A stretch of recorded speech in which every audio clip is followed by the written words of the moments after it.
to join me today while I water my orchids. I've been awake since about 3 a.m. It's probably about 5 a.m. now.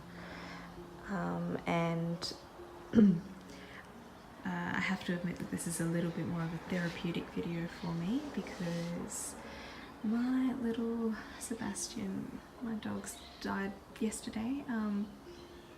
He was 13 years old, and I'm really sad today, and so this may not be like a super informative video for you, and I'll probably make another one on really how I properly water my orchids and things like that later on. But if I don't go through all the information, you can always leave a comment and ask me, but I do apologize if it's not as thorough as I'd like. Okay guys, so I apologize, I'm still in my pajamas because it's like 5 in the morning and I've got my partner's jacket on, which is way too big for me. Everything about this is completely impractical, but this is not a practical video. I apologize. I've got a little sink in my outdoor area which I use for my watering. It's got just tap water. I use tap water for my plants. I don't have reverse osmosis water. Distilled water is too expensive to get for all my like 200 orchids. So I do have some demineralized water which I use for my phragmipediums only, but otherwise it's just this municipal water. It's about 200 parts per million, and it used to be 100. For some reason, a couple of months ago, our water main burst like up the road. We had no water for a day, and then when the water came back, it's been 200 since, so that's a bit shit, but what can you do? So to that I add some fertilizer or whatever. I rotate through some fertilizers. Sometimes I put magnesium in, some weeks I don't put anything in, but I have a few different fertilizers, and for no other reason but to use them up, I rotate through them. Today we're going to be using this Grow and Flower, which my grandmother donated to me. It's got 12, 8, 18 of nitrogen, potassium and nitrogen, phosphorus and potassium, and it's also got some micro elements. I don't know if you can really read that. I hope so. I can see it's not that clear, but it does have some calcium and magnesium in it and some other micronutrients. I use this drawing up syringe, which you may or may not be able to get your hands on, but I got it from my workplace, which don't tell anyone. But anyway, I just put enough in to make up to about 300 parts per million. So we'll measure that now. I haven't measured that yet. And these little TDS meters you can get off eBay. I got mine for like $7, very cheap, and it's very, very useful. And it says 280. It's going to come down as soon as I show you. Yeah. Anyway, it said 280, so that's fine. With fertilizer, less is more. I've got a bucket, I've got a watering can, and I've got these little trays as well, and that's what I use to collect the water. And I've got a few orchids, so I'll show you what I do. So basically, it's very simple. To not share my water, this is what I've come up with as my easy method. So I fill my watering can up with my fertilizer solution. I get my orchid. There's my little gongora. It's got a new growth coming out there, but yeah, I use a watering can because obviously with some of the orchids I don't want water in the crown, so I find this an easier way. And I just water through until I can see that the medium's all wet.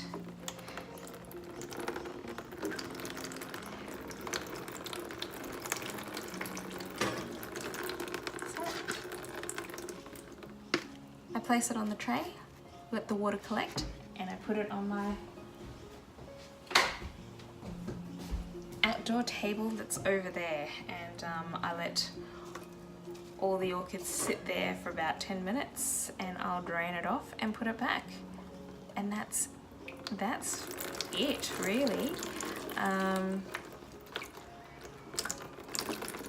You know, it's whatever, it really is whatever works for you. This prevents me from sharing water, but I'll let you in on a secret. Sometimes I do share water. I share water for most of my Vandas that I know are okay. And sometimes in summer I do share water with my established orchids that I know are okay and healthy as well. But if you can avoid sharing water, you know, don't share water. With your new orchids, never share water. This is how I water in winter, and you know, most of summer I water like this, but every couple of months, not every couple of months, maybe once a month in summer, I will soak my orchids, and this is what I do. So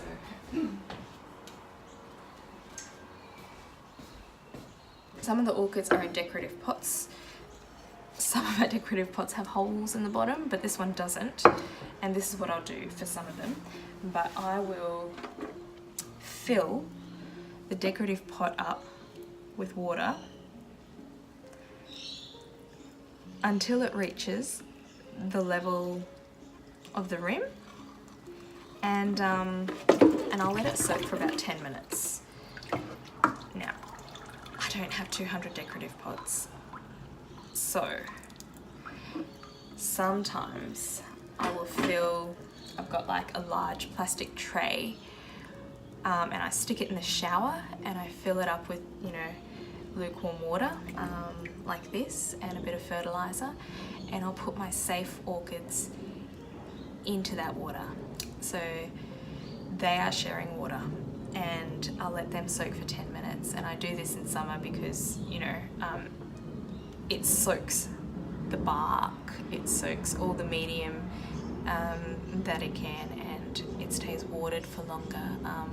And so in our summers, which are about, you know, 35 degrees, sometimes they really need that. So that's what I do. Okay, so we're gonna let that sit for about 10 minutes and we'll water some more. So I'm gonna continue watering my orchids, and I'm gonna talk a little bit about my Sebastian. So, you know, feel free to tune out, obviously. As I said, this is a little therapeutic video for me. But I'm new to YouTube, as you know, and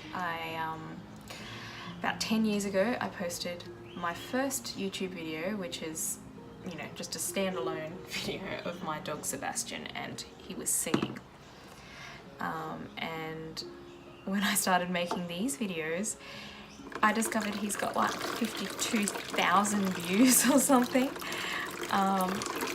which is ridiculous, but it's the cutest video if you want to check it out. And you know, he'd just broken his leg like 2 weeks before that, and he's got his leg in a little splint, and he's singing, and it's super cute. But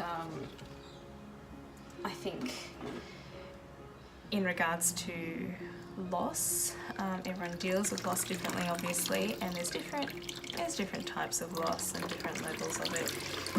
As far as I'm concerned, Sebastian was a member of our family, and he was my little buddy for 13 years, so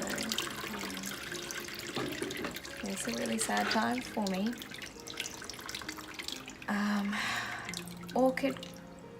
The orchid hobby is something that I got into because I find it, well, therapeutic. Like I said, I find it completely different to my life outside of it, and my work is quite stressful, and it just provides me with something completely different to that. I love coming home from work and looking at my orchids, watering them. I love, you know, the way that repotting and watering and things like that, just, I don't know, it really relaxes me. Sorry about that, guys. My partner just came out and told me my other dog, Toby, just vomited, which he never does. I don't know, he's probably a bit sad and stressed out too. He's outside now sleeping next to me, so yep. But what was I saying? Look, I find the whole business of caring for my orchids really therapeutic, and to me it's a time out, and I can do this, you know, fairly mindlessly without thinking too much, and it lets me just escape from my day, from my stresses, and not just that, but you know, as I do this and think about Sebastian, I'm just in a weird way, I'm happy. He's in a place where he's not in pain, and he